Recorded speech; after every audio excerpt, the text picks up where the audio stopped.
Sure. It's not official yet, but it seems like we're just about at that finish line with Devin Haney about to move up and fight Regis Prograis. Ironically enough, I did speak to Regis last week, and he was just like he signed his part of the deal. He's good to go. Just kind of waiting on Devin. Should take place. He told me like around November-ish. Who do you think has the edge in that fight? This is another really good bout. Devin, I'm going to give him the edge because Even though if it's his first fight at 140, still give him the edge? even if it's his first fight at 140, I think he has the size and the boxing stats to control the action. But remember, Regis is no joke. He's going to come, but I think Devin's just a bit sharper. His jab is quite phenomenal, and that's what's going to be a telling point in the bout. So if I had to say anything, I'd have to say I think Devin is going in with the advantage. I'm not saying that this advantage will manifest itself, but I'm saying he's going in with the advantage to be the victor.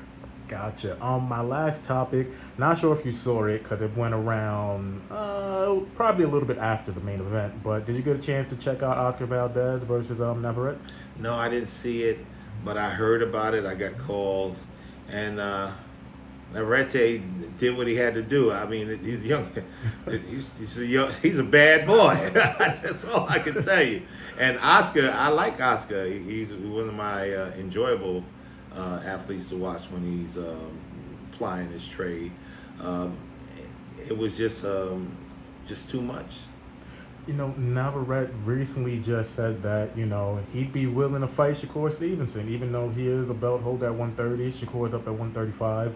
Is Navarrete, I can't pronounce the name properly, but is he the type of guy that you just like, he'll give Shakur a really tough fight, man?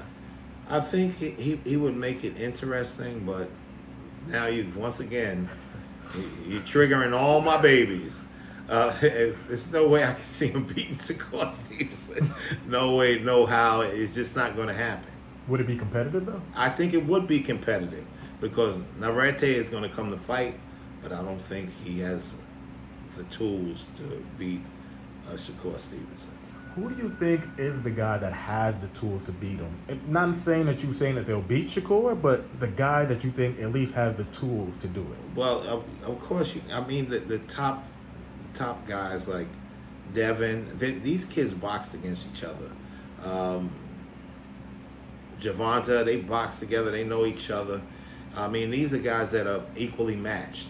So there's some variables like Gervonta, forget about it. If he touches you the right way, it's a bad scene. It's like a truck accident with a smart car. It's not good. So these things we have to know.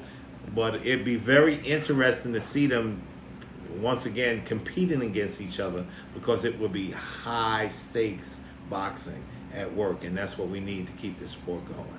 Gotcha. And have to get your thoughts on, did you check out Anthony Joshua's win against Robert Helenius this weekend also? I got some snippets of it. And myself, I'm not real happy with Anthony Joshua. He's almost boxing like tender victuals, and you can't be super duper safety first and think people are going to enjoy that.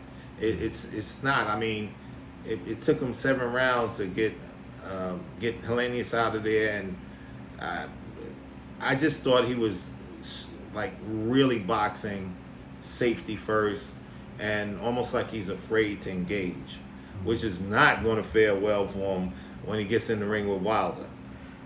That fight is supposed to be quote-unquote happening. They're talking about January. Wilder got Helenius out of there in 1 round. Crazy. And it took AJ about 7. But, styles make fights. Right. How much of a chance would you give AJ to actually pull off that win? Slim and none. You ain't giving him no chance, man? No chance.